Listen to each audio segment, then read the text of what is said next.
I've got some fun items that I've received in the mail to share. Mail. I don't know why I can't speak today.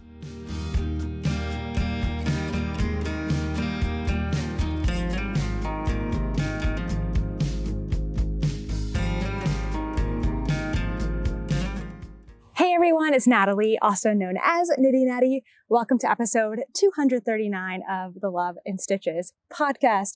Today is Sunday, August something, and oh my goodness, we have lots of noise today. I did not realize people would do so much yard work on Sundays, so hopefully it's not too bad. But also now I think I hear a helicopter. I may have only worked on one project this week, but I actually have a lot to share because we're gearing up to go to Hawaii and Alaska, and I am brainstorming and thinking through the projects that I want to bring for that. I also have reached a huge milestone here on YouTube, which is 50,000 subscribers. It's been a long time coming, I feel like, and especially, I don't want to get too much into it, but just thank you so much. Like, I was really struggling for a little bit because we were not having so much growth, and now it feels so good to finally reach that milestone. And to celebrate, I am going to have a giveaway, and I will share more about that later on in the episode. I think I forgot to mention that we are in Tennessee. I am back at my parents' house for just a couple of days before we head off to Hawaii and Alaska. So I am enjoying this weather before it gets too hot outside. Now, before we get into the episode, I want to say a big thank you to today's sponsor, AG1. AG1 is a daily foundational nutrition supplement that supports your whole body health, aka it covers all your nutritional bases. Living on the road, I know that my diet is lacking between all the late night fast food and trying all the local bakeries. I definitely need help filling in the gaps. I love drinking AG1 because I get to know that I start my day off doing something good for my body.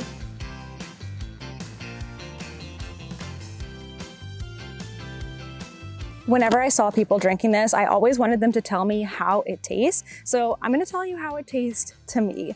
You know when you're a little kid and you're eating your sugary cereal and at the end you have a bowl of sweet milk and you drink that milk and it tastes so good? That's what this tastes like to me, that leftover cereal milk just minus the creaminess. AG1 has a massive list of incredible benefits. With prebiotics, probiotics, and digestive enzymes, AG1 helps support a regular digestion and overall gut health. AG1 is also your daily dose of vitamin C, zinc, functional mushrooms, and many other things, which help support overall immune health.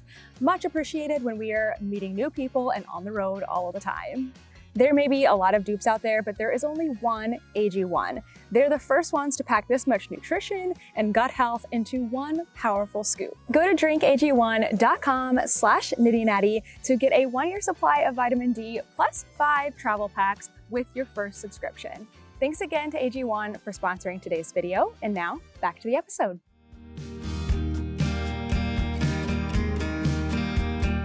My first and only project today is my traveler's hoodie. I have spent every little tiny moment that I have had over the last week getting this project worked on because I really want to finish it before we fly out on Wednesday. And so today's Sunday. So I have the rest of the day today, the rest of the day tomorrow, and thinking about it now, I'm like, yeah, probably not going to get it finished in order to block. So let me show you where I'm at. And by the way, Traveler's Hoodie by Andrea Mowry. I'm loving it so much. So I've done a ton over the last week. I'm actually really proud of myself for how much I've gotten done. So I started out with just the beginning of the very first sleeve, and I made it all the way through the sleeve decreases. This is almost a full ball of yarn. I've actually tucked the rest of it just like into here because as you can see, this is still on a cord. I've just put the little, I took off the needles and just put the little light bulb stitch markers in there because then it's out of my way. It doesn't really bother me all too much. Then I started sleeve number 2 and got it to the exact same place. Let me fix that a little bit. So sleeve number 2 also all the way through the decreases. You can see the leftovers of some of my stitch markers here. So this pattern, this texture pattern, is really, really easy. But then when you add in decreasing every few rounds, it was getting really confusing because the texture pattern is, or the stitch pattern is a multiple of 5. And then my decreases were a multiple of 8. And so I was getting all turned around. So what I ended up doing, actually I can show you, I took out my handy dandy phone. Actually, I think I did this on my computer. And I made myself a spreadsheet. Let's see, here it is. I made myself a spreadsheet. So down one column, I put the stitch pattern. Down the other column, I put the decrease rate. And then I put little check boxes so I could just click on them and check them off as I went. And that was super handy, and it made sure I didn't get lost. And I always have my phone on me. So that made it super, super easy. I just found that a little easier than, because it was like a 40 row repeat. It was a little easier than actually marking in my pattern for that. So I finished most of both the sleeves. The reason they're not done in their entirety is because I want to block this first before I decide if I'm ready to knit the cuffs. So I think there's a small chance I will be knitting cuffs on an airplane in a few days, but I could have it blocked beforehand and just do the cuffs, and the cuffs don't really need to be blocked as much. I could block that again later. What I really need blocked is the body and the sleeves to see if it's fitting how I like. Sorry, it's hot out here. So I then moved on to something I was really excited about, which is the hood. I don't think I've knit a hood since I was in high school. So I was really excited to figure out how this was done, and I am still having a really good time. I mean, you're still doing the same texture pattern, which has not gotten old for me yet. I'm still really enjoying it. So you can see it totally is starting to look like a hood picked up here from the neckline. And if you are making this and you don't want the hood, there's a crew neck option that's also very, very cute. That's exactly identical to the rest of the pattern up until this point. So you don't have to do the hood. It's a lot of extra knitting and extra yarn, but I really wanted it. So I have made it through all of my straight rows, and I have just started doing short rows. And it's really interesting how it's constructed. It's a lot like a short row heel. I think I'm not going to say too much more on that. Of course, this is a paid for pattern. If you can figure it out from there, then you already probably knew how to do a hood. But this has been really, really cool. So I'm going to try my hardest to get through as much of this as I can today and tomorrow, because ideally I will be blocking this on Monday night, giving it Tuesday to dry, and then I can finish up those last little bits maybe on the plane on Wednesday or so. I don't want to leave this behind unfinished, and I also don't have the space to bring this as a whip because I need to leave space for my other whips. So that's what I've been doing this past week. Still enjoying this so much. Now this yarn is from Mountain Meadow Wool. I love it. It's so squishy. It is their Cody base, and this is a light gray. It is a natural color from different blends of their sheep. So I'm just loving this so much. Doesn't it actually look like a whole sweater? Very, very cool. I'm not going to put it on right now. It's a little warm for that. Get off of me, fly. It's a little warm for that. But hopefully next week when I'm recording, maybe I can find some chilly air conditioning to record in, and I can show you my finished hoodie.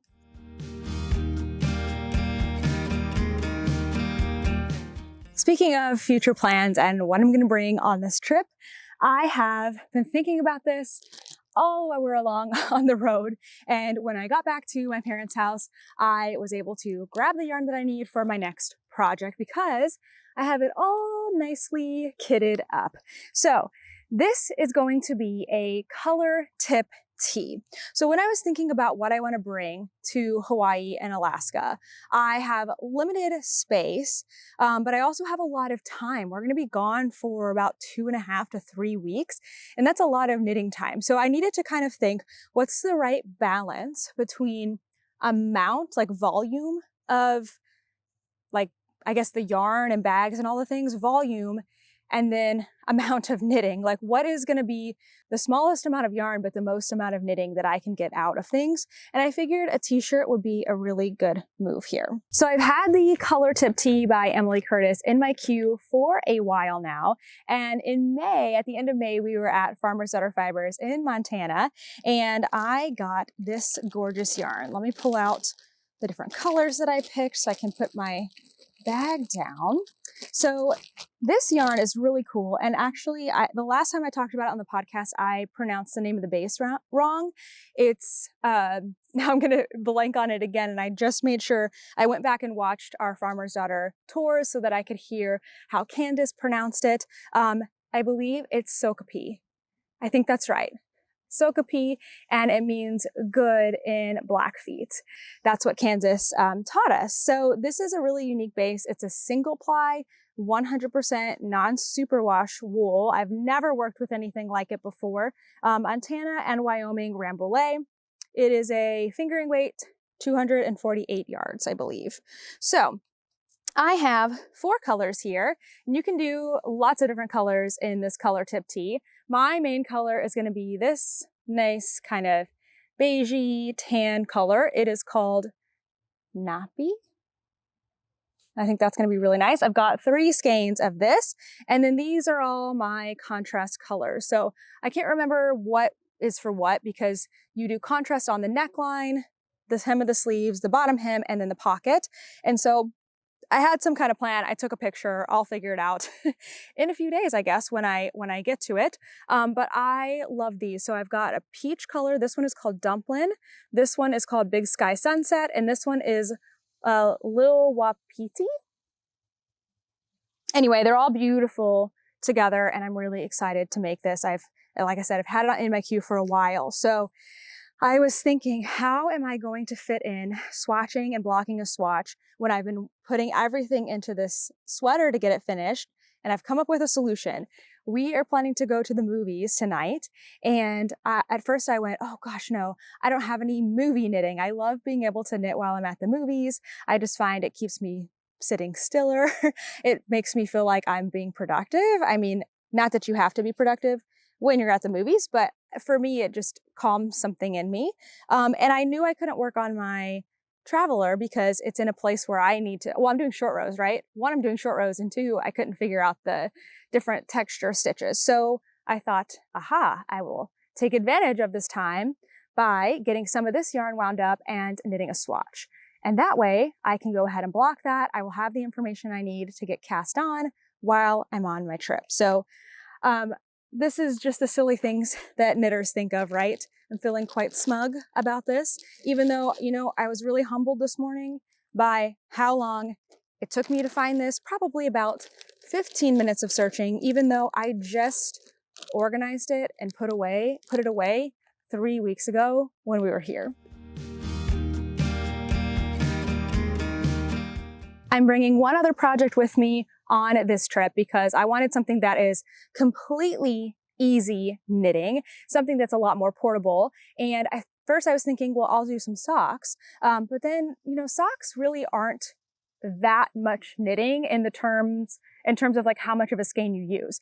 So I was thinking, if I'm going to bring 1 skein of fingering weight yarn, I might as well make a project that's bigger than a sock, right? It's still going to take up the same amount of space in my suitcase, but it will last me for more knitting. And that's when I remembered that I have this skein of yarn to make a Musselburgh hat for Kent for Rhinebeck. So last year at Rhinebeck, my friends Amy and Brianna, we all picked out this yarn.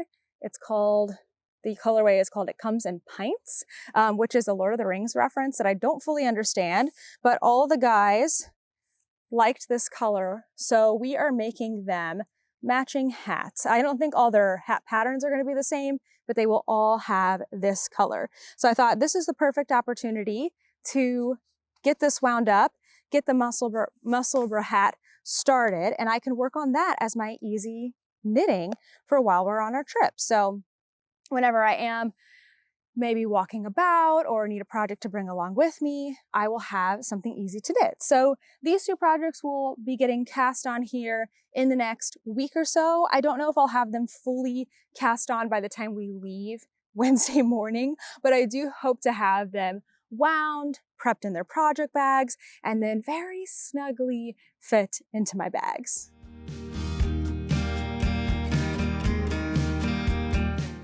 I've got some fun items that I've received in the mail to share. Mail. I don't know why I can't speak today. I have some fun items to show, and then I also have our 50,000 subscriber giveaway. So I got back to my parents' house and I had received my blanket of knowledge from Hot Springs Fiber Company for July. So we left July something when this had only just been shipped. So I didn't get to open it until now. Ooh, so pretty. So just to refresh, the Blanket of Knowledge is a subscription program from Hot Springs Fiber Company, and they have 8 different color inspirations to choose from. Mine is called Serenity. It's mostly like pinks and more neutral colors, although look at where we're getting to this month. This one's definitely redder, but it still has that pink in it. Oh, it's really pretty. Says Reflection is what it's called. You also are able to choose between DK and Sport Weight, and then you all get a mini skein every month, which can be used to go in between your colors if you're doing strips, or to join if you're doing squares, which is my plan. You get some extra goodies. Looks like I have some stickers. Those are cute. And some chewy bars. And then you get a pattern. So there's knit and crochet. And I am doing the crochet one to expand upon my skills. You also get the digital version of the pattern emailed to you, which is really, really nice. If you're interested in learning more about the Blanket of Knowledge, I have a link down below.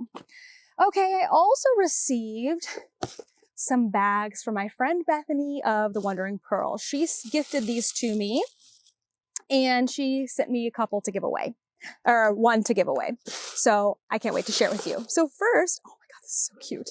So I saw that she has started getting in all these amazing Disney fabrics, and she also has this cool new style of bag. Just look at this thing. How cute is this? It's a tiny little pouch, perfect for one skein of yarn, but look how big it gets when you expand the drawstring. So you could definitely fit your project in there too. And then it's got a little loop on it, along with a carabiner. Actually, these are like really fancy ones. That's cool. So you could clip it onto your bag. So she knows that I like to go to Disney and I like to bring my project around at Disney. So this would clip on just perfectly. How stinking cute is that? So she also sent along one of these to give away. And it's in a fabric that I just love so, so much. I actually have a bag in this fabric as well. And this one is a little different. This is cool. So this one is in the lovely book fabric. I think this is from Rifle Paper Company, and it's got a cork bottom. I mean, look at that. That is dreamy. Drawstrings closed as well. And this one has a wrist loop. So you could hang it on your wrist, or you could clip it to something. I think that is so cool. And the best part is this just tucks right down into there. So when you're stationary, you can just set that on a table. Everything, even that actually, is out of the way. So I'm going to be giving this one away along with, oh, dang, she sent me 2 of these. These are so cute. Okay. Oh, they're so cool. Okay, so Bethany, a long time ago, a few years ago, gifted me a pouch kind of like this. It was from an Etsy shop, and I love it so much, and I've used it so much, it's worn a hole in it. So now my scissors and my needles keep falling out of it. And so she just started making these awesome Notions pouches. They've got fabric on the top and the bottom, but then they do have this clear vinyl here so that you can see everything. And actually this one's a little bit bigger than the one I already have. So that's going to be perfect because I do find the smaller one that I have is a little hard to get my scissors out of. Things are kind of in the way. So she sent these 2 beautiful fabrics, and I don't remember which one I picked out for me. I think this one, but this one matches. So that's kind of cute. Well, anyway, I'm going to be giving away one of these along with this bag right here. And all you have to do is comment on this video because I don't want to make this difficult and I can't think of anything creative right now. So thank you again for 50,000 subscribers.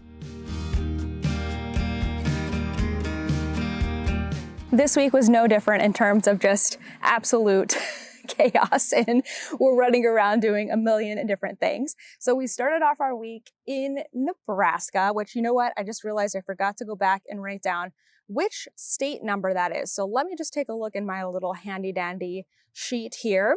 I believe Nebraska was state 35 for us, but the 32nd state that we filmed in. We ended up in Lincoln, Nebraska, and we went to Knit Paper Scissors, which is such a wonderful yarn store. Angie was so amazing. We filmed a tour there in the morning. I think it was Saturday morning, and we really enjoyed our time. They had Angie had some of her staff members help with that tour, which is always fun because you get to meet more people. And then we stayed in the afternoon and we got to hang out and meet more people, which was just lovely.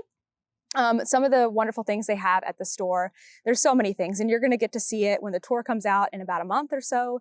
But Angie is so creative with all these different make-alongs that they have. So they have the Husk Cow, which the Nebraska football team in Lincoln is the Cornhuskers. So the Husk Cow is a knitting project that can be done in the team's colors or not if you don't want to. And they've been doing this since how many were there? There were like 7. So 2018, I think, or 2017 maybe.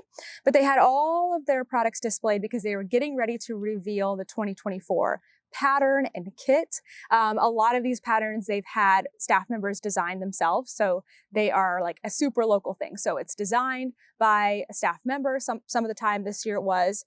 And then the yarn is dyed by a local company, Lazy Bee Yarn. And you can get the kits. Anyway, it just looks super fun. Even if you're not a Huskers or Cornhuskers fan, you would enjoy getting to do that and make along with them. So that was really cool to see. They also do this summer road trip, which I'm super into because I love road tripping. And if you are local, you can go and join them at different places around Lincoln. And they have a couple of knitting patterns, a couple of crochet patterns that they work on throughout the summer. And then they have different meetups. And you can, I should have brought my keychain. They gave me one. You get a keychain when you sign up. And then if you do each of the different like tasks or patterns for each of the months, you earn a little Katrinkles accessory to put on your keychain. Super cute. What else do they have? Lazy Bee Yarns is amazing. They have a ton of different bases from them. They also dye self-striping and tonals and speckles and variegated. So they kind of do everything, and you can only get it there at Knit Paper Scissors. So that was really cool to see. And of course, while in Nebraska, we had Runza for lunch, which was great. They took such good care of us. It was such a fun day. After that, we moved on to our 36th state / 33rd to film in, state of Iowa. So one night we went to Yarn Junction for their stitch night, and it was spectacular. They have such a cool store. It's in a really cute part of Des Moines. West Des Moines. It's a really, really cute little area of town. Their store is great. They've been there for 10 years. It's owned by sisters, Beth and I want to say Kate. We got to meet both of them and meet tons of people. Sarah is one of the lovely one of the lovely customers there that kind of started their whole stitch night. And now they have like 30 people come every Tuesday night. We went to a lot of stitch nights every Tuesday night, and it's just spectacular. They had pizza for us, and it was just a really fun time. They also gifted me, did I bring that? Oh, I did. I forgot to bring my yarn from Knit Paper Scissors out here, but I did get some Lazy Bee yarn. Okay, here we go. They gifted me their special color from Madeline Tosh, which is called Keep Looking Up. And this one is inspired by their dad. Their dad passed away a few years ago, and something he always said was keep looking up. And they said he just loved yellow. So this is like a yellow and peach. I don't know, it's really, really pretty. So they have that only at their store, and they gifted me that skein, which was super sweet. Okay, then, we ended that night with ice cream from Black Cat, which is a local place, which was fun. They had interesting flavors. We started out the next morning by going to the Capitol, the Iowa State Capitol. We always like to try to visit state capitals. Kent likes to get a picture. Toaster likes to, pee on the lawn. But then we went to Fiber Heart. Fiber Heart is in Urbana, Iowa, and they have their stitch night on Wednesdays. And holy cow, do they have one of the coolest spaces for a stitch night I've ever seen. So you come into their yarn store. First of all, the whole thing looks like a house. It's yarn store and coffee shop, my absolute dream. And it is Vicki and her husband that own the two, the coffee shop and the yarn store. So it's massive. You go into the yarn store, it says speakeasy, and you walk up the stairs, and it is like you've gone to somebody's incredible, I don't even want to say attic because it doesn't feel closed in like an attic or with like stuff everywhere like an attic, but it's like a bonus room, huge bonus room with armchairs and couches and then tables and all these different seating areas. And it was so full of people. They said it's not unusual for them to have 30 to 40 people every Wednesday night, which was amazing. Everyone was knitting and crocheting, everyone was knitting and crocheting, and there was just so many lovely people to meet. And then the coffee shop also doubles as a little restaurant on Wednesdays. And so they were making all these amazing foods. The next day, we went to the coffee shop about 15 times, and I tried every single cookie flavor they had out that day just about, and they were all absolutely delicious. We got to meet, so again, you're going to see this in the tour because we filmed a tour the next day, but Vicki and her husband and her daughter and son-in-law, they all work there and all play a different role. Her daughter is the baker, and we got to go into the kitchen and see her making up some of her blueberry scones, and I don't know, I'm telling you, the cookies. I had 3 different scones and 4 different cookies. We brought a lot of those with us because I shouldn't have eaten them all there. And I also had chocolate, like the chocolate chip cake. Oh God, it was all so good. I could have stayed there. I could have lived there. They were building a neighborhood across the street, and I'm like, we could just buy a plot of land and live here so we can go to the yarn store and coffee shop every single day. Also, the yarn store itself is amazing. You're just going to have to see the tour. It was so, so cool. My only regret is we took almost no pictures at the stitch night, which was such a bummer. I did take a couple pictures with some Love and Stitches members that I got to meet that came out. And the next day after we filmed, I did get to hang out with a few of the original group of their stitch night, and we took a picture together. So that was just super lovely. This week's newest video is all about Rhinebeck sweaters, and you don't have to be going to Rhinebeck to make a Rhinebeck sweater, basically just sweaters for the fall. I scoured Ravelry for some of my favorite sweaters, and whenever I do share one of these pattern videos, I do my absolute best to make sure that all of the items that I include have at least, go up to at least a 60-inch bust, your true size, not the sweater size. So it has to have a 60-inch bust plus ease in order to make it into my videos. So I have tons of these scattered throughout the year. We've done tank tops and t-shirts this year. I'll probably do another one for Advent, which will not be garments most of the time, but I love doing these. I love getting to research projects. It's so fun that I can do that research and share it with you. So I hope you enjoy that one. And then coming up, we are going to have a new yarn store tour every Saturday, just about for the rest of the year. There's probably a couple Saturdays we will not post one, like Rhinebeck Saturday, because we'll be really busy there at Rhinebeck, and then probably in December sometime around Christmas. But other than that, make sure that if you are free on Saturdays at 12 p.m. Eastern Time and you would like to, come and join here on YouTube, because I am premiering all of these yarn store tours. That means that it goes up live for the first time, and I say live in quotes because it's not actually live. We filmed it previously and edited it, but then it goes up at the same time for everyone watching there in those first 30 minutes or so. And there's a live chat, so we can chat together, see what everyone's working on. I can answer questions about the store if you have any questions. Anyway, it's a lot of fun, and we missed last week because there was just so much going on. But we are starting up back again this Saturday. So Cream City Yarns in, what was the town? Field. It's outside of Milwaukee, Wisconsin. So we've got Cream City Yarns. Next, we went to Warm and Woolly in Minnesota. So that will be the next week. Nome Schoolhouse in North Dakota. We have 2 South Dakota stores coming up. We have Slip Knits on the western side of the state, and then we have Prairie Road Yarns on the eastern part of the state. That's when we got back up to what was going on this past week. We went to Knit Paper Scissors in Nebraska and Fiber Heart in Iowa. So lots and lots of good stuff coming up. And of course, as we are traveling, we're going to Flock. So in Seattle, we'll be mostly focusing on Washington vendors at Flock, and that video will be coming out. That one's going to be on a Tuesday though. And then we'll be filming at 2 yarn stores in Alaska and an alpaca farm in Hawaii. So many cool things coming up to share. I have a couple of new events that I want to share with you this week. I've added these to the website so you can see all of the yarning events that are coming up, plus things that have happened in the past or things that are coming up in new months. Again, I'm getting into my rhythm with this, so bear with me. I'm trying to slowly go through all the emails that I have missed over the past couple of weeks and find the different events that you've shared with me and add them to the website. So here are 2 that I've added this week. The first is Knit Calgary in Calgary, Alberta, Canada. It is August 16th through the 18th. This is going to be at the TELUS Convention Center.